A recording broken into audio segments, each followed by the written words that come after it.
Hello, hi, Candace here, and welcome to this mini webinar slash video lesson that I've created on mindfulness and meditation. Thank you for taking the time to watch it, and I'm keeping it short and sweet to around 30 minutes so you can fit it in whilst you enjoy a cup of tea.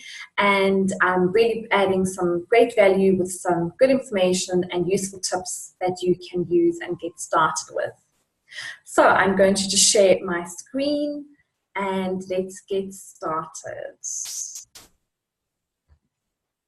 There we go. Right, hope you can see everything clearly. I have just got a few slides that I'm sharing just so it can help you to have the visual and to stay on track.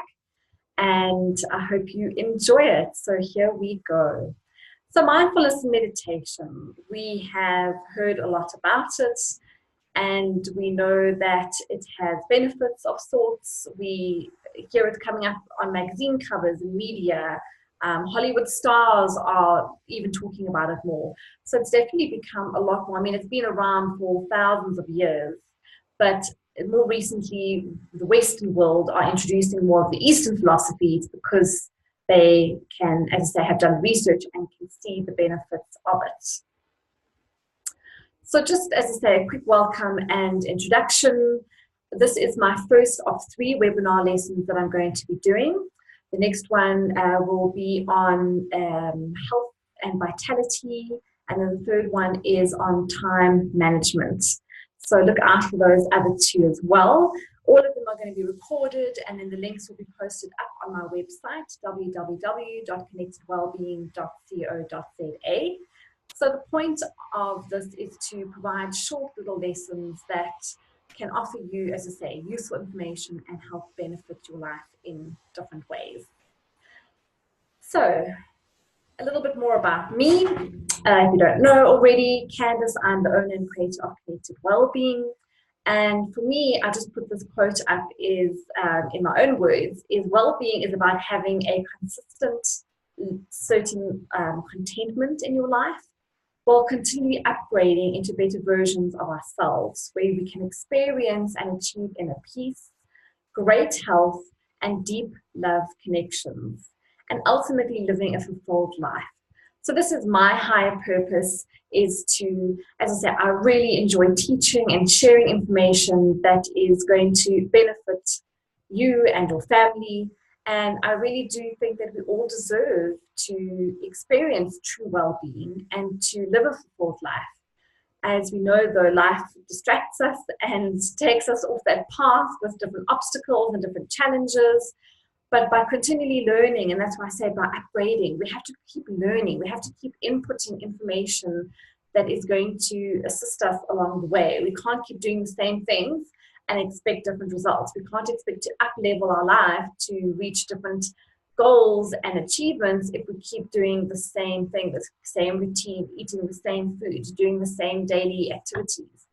So as I say, that's where my platform, where I've created Connected Wellbeing, is to have a variety of online courses, one-on-one sessions that can assist you on your well-being journey. Right, so what actually is the difference between mindfulness and meditation? These words, as I say, we see them a lot and hear them a lot. They're buzzwords, they're around us, we see them. So mindfulness, and I'll actually read the little definition here, is the basic human ability to be fully present, aware of where we are and what we're doing, and not overly reactive or overwhelmed by what is going on around us. And it is actually a trait that all human beings possess. We can all achieve mindfulness. It's not something, it's all within us. We just need to learn how to practice it and actually activate it. Whereas meditation is a habitual process of training your mind to focus and redirect your thoughts. So you're choosing then a technique. We'll see more later what different meditation techniques there are. And this is then to train your attention and awareness to achieve mental clarity and a calm emotional state. So that's just sort of two variations there. Now, what they have done is merge the two to create mindful meditations. They've actually merged these two words together as well. But as we go on, you'll then get to see how it sort of fits and how it can work for you. So definitely we know that either one of these, as I say, are going to assist us with our stress management.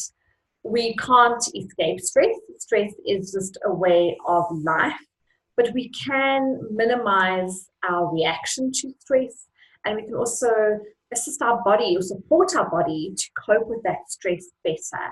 And this is where implementing, ideally what you're wanting to do is be implementing 20 minutes of mindfulness and or meditation every day.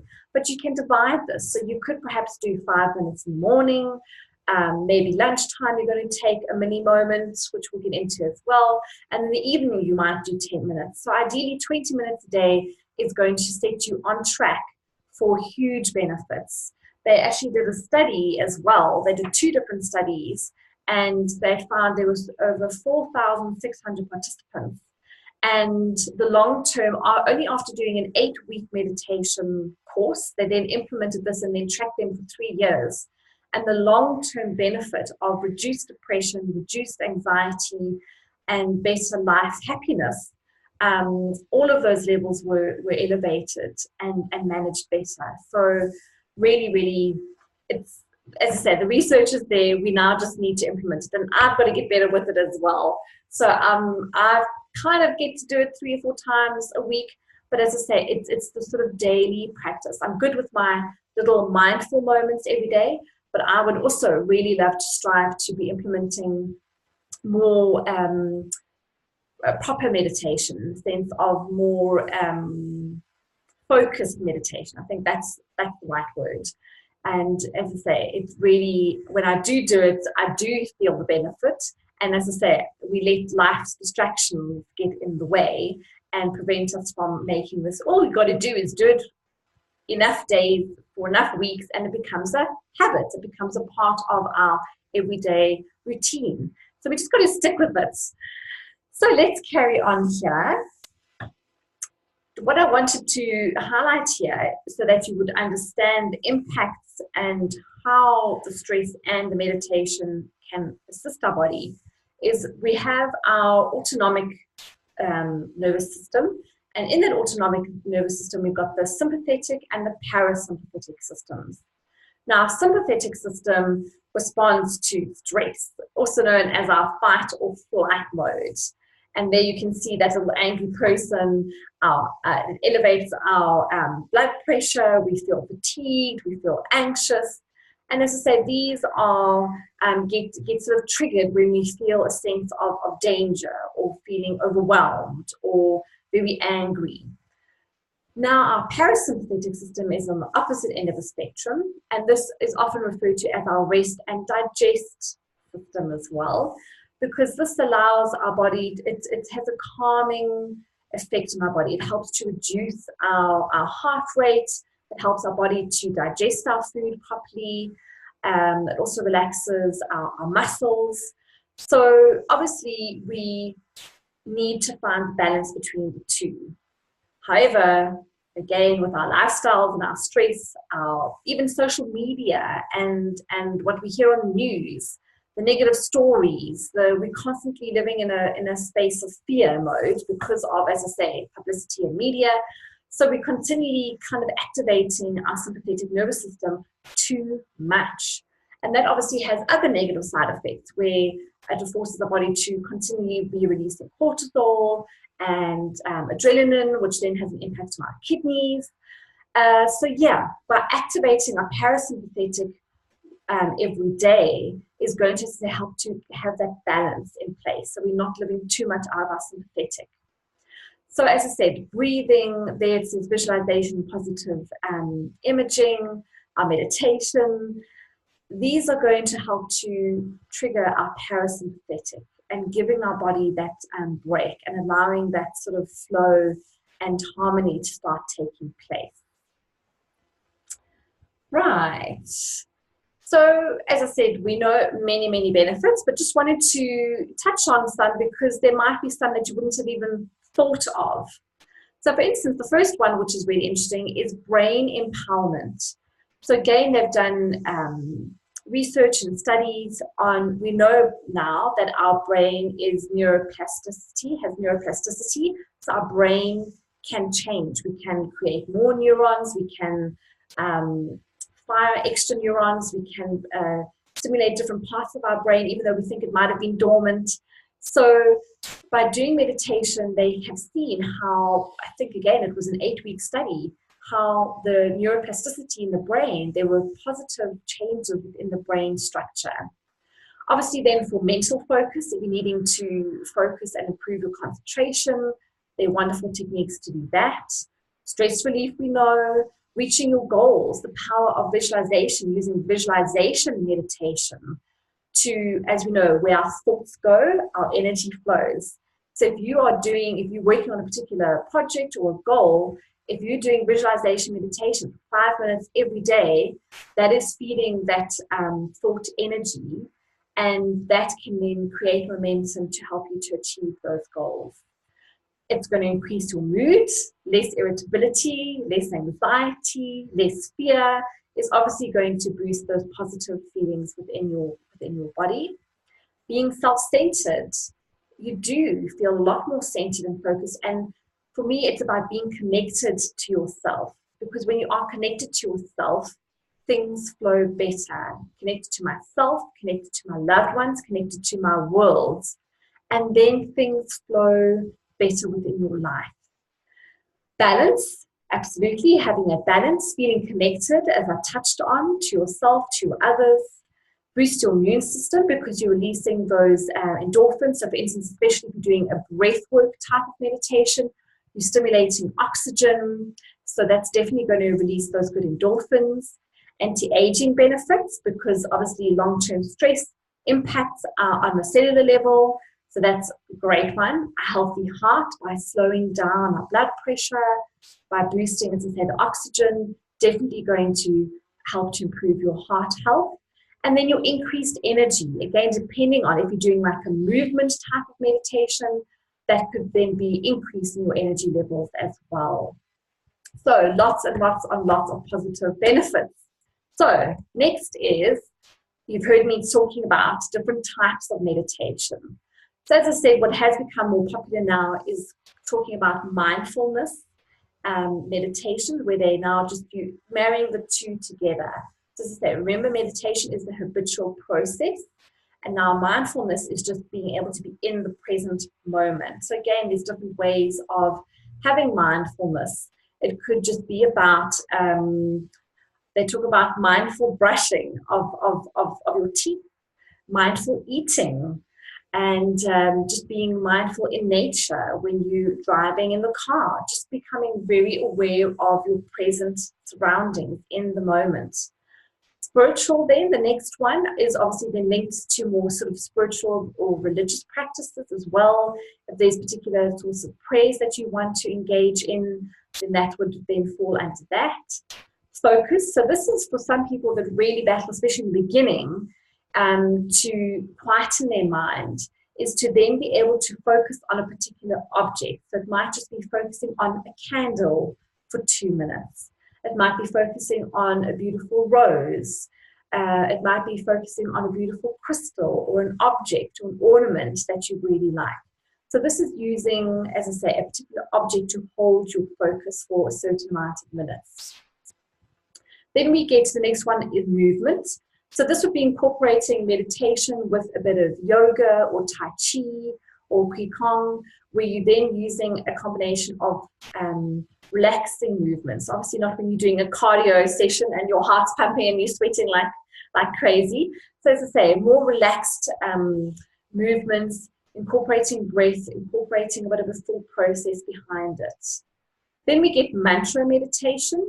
So this is, again, could be linked with a religion as well. So like the Om mantra is quite a popular one. You then would be repeating this mantra and using the mantra and the sound and the vibration to then help you to relax your body.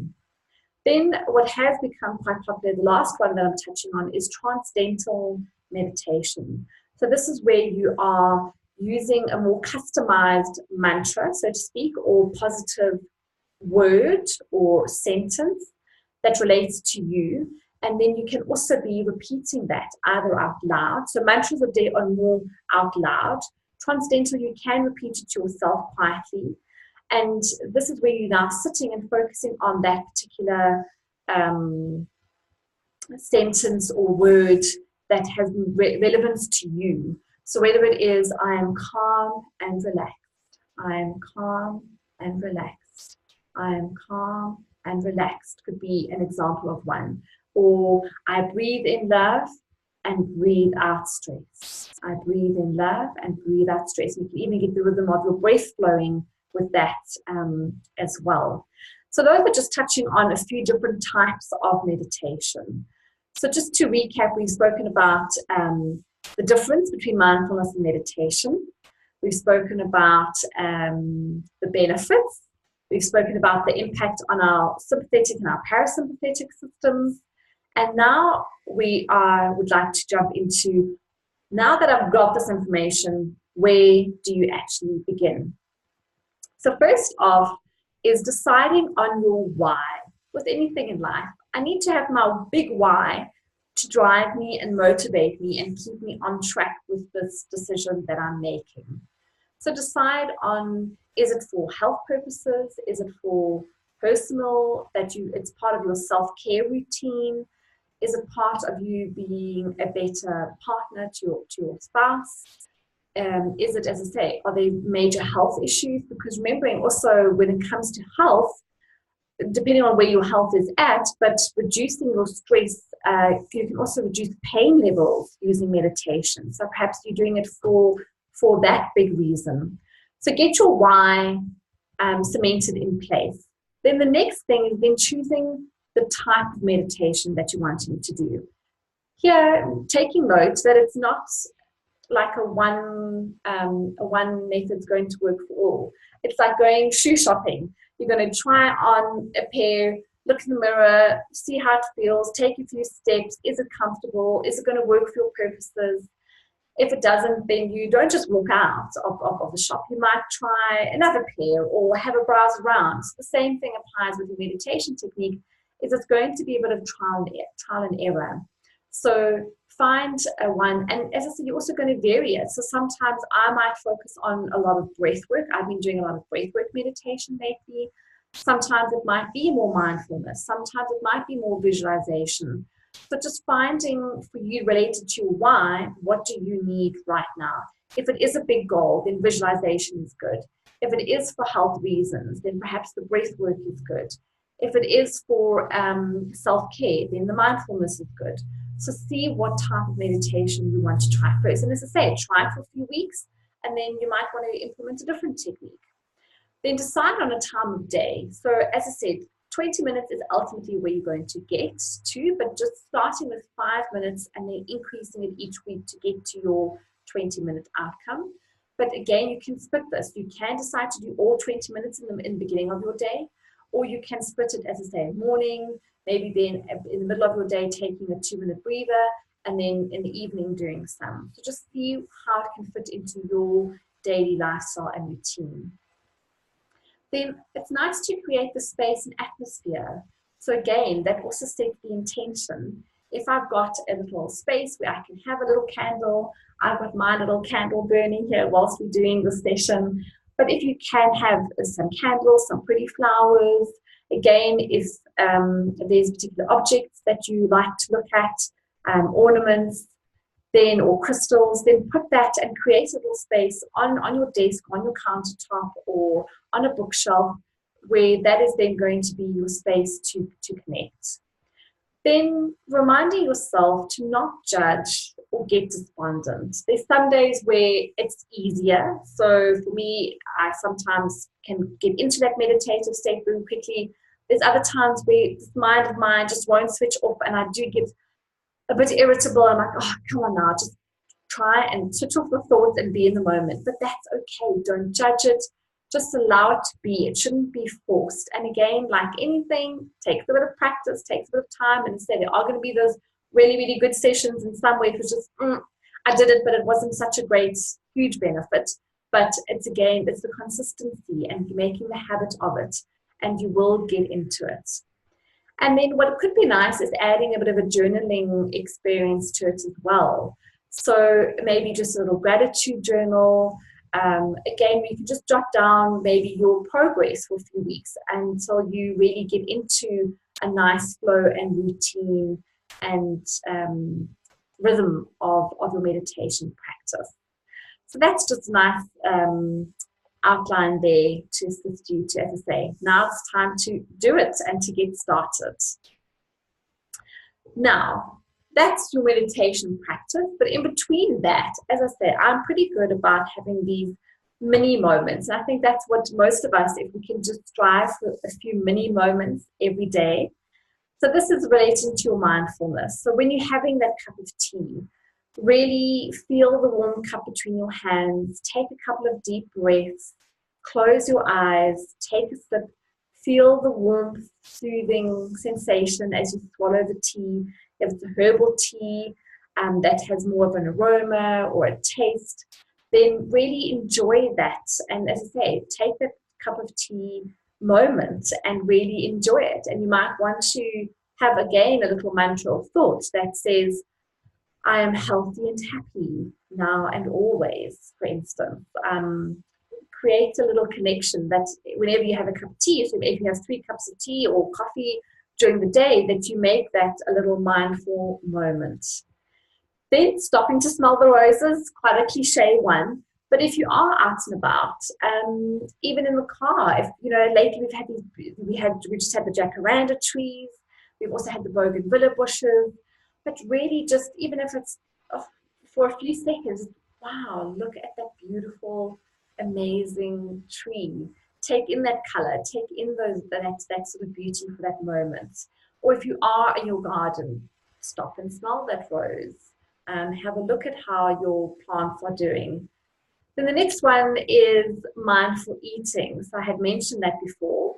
So, really, if it is fruit or veggies or you're having a nice crunchy salad, but again, we all sometimes eat on the go, or we eating and doing emails at the same time. But really stopping again and peeling that fruit, smell the aroma, feel the textures. As I say, if it's a nice crunchy salad, feel the different textures in your mouth. Chew a few mouthfuls longer or a few bites longer. And as I say, enjoy that eating moment. We, as I say, get too bad with being busy whilst we're eating.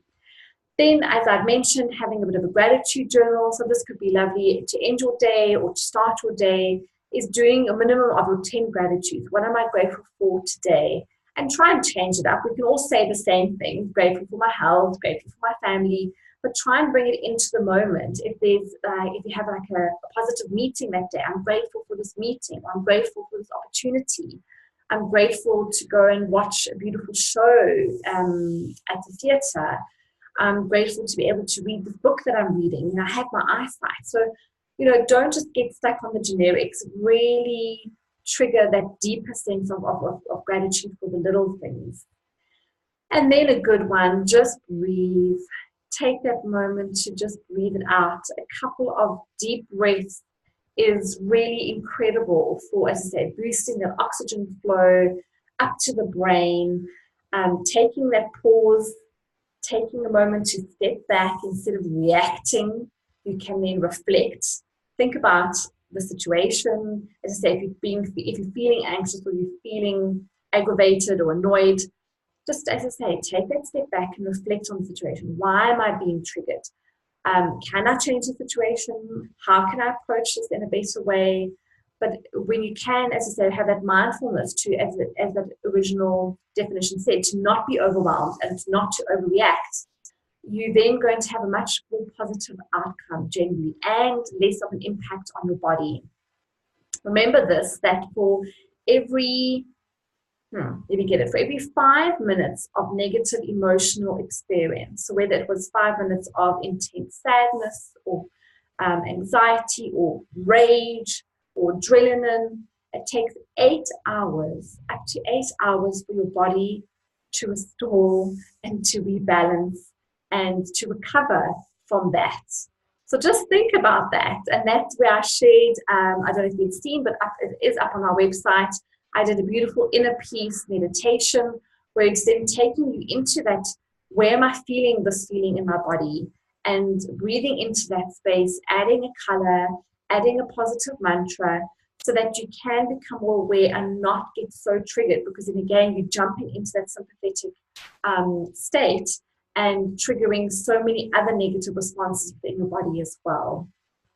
And then lastly, another just example there is going for a walk. Go for a walk every evening or early morning.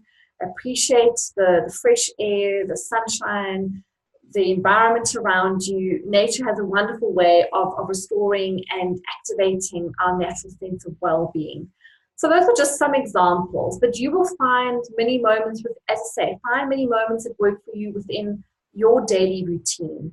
If it is driving in the car, if it is taking your dog for a walk, even grocery shopping can be mindful to certain points. If I'm with my daughter, I might we might look at an unusual fruit, or talk about, if we're in the pet aisle, we might sort of have a bit of fun and try and count how many certain kitty cats we can steal, whatever it is. But as I say, you can really turn many moments within your day into mindful moments. That's essentially what I'm getting at. So that's essentially what I wanted to share with you today. Obviously, there is a lot more, but as I say, I wanted to keep it short and sweet, to the point, to get you started. Then just a lovely quote to end off with is, today I choose to be grateful for everything I have, kind to myself and others, happy to be alive, present here and now. And namaste is just a lovely terminology as well that they use within the sort of yoga practices. And it says, the light in me honors the light in you. So again, thank you for your time. I really do enjoy, first of all, I enjoy researching. I always research and read up before I do these little video lessons, because my brain and my body thrives when I'm learning. So thank you for the opportunity, and I look forward to connecting with you. As I've shared, if I can assist you on your well-being journey in any way, then please do connect with me via my Facebook page, Connected Wellbeing, or my website, and I would love to assist you.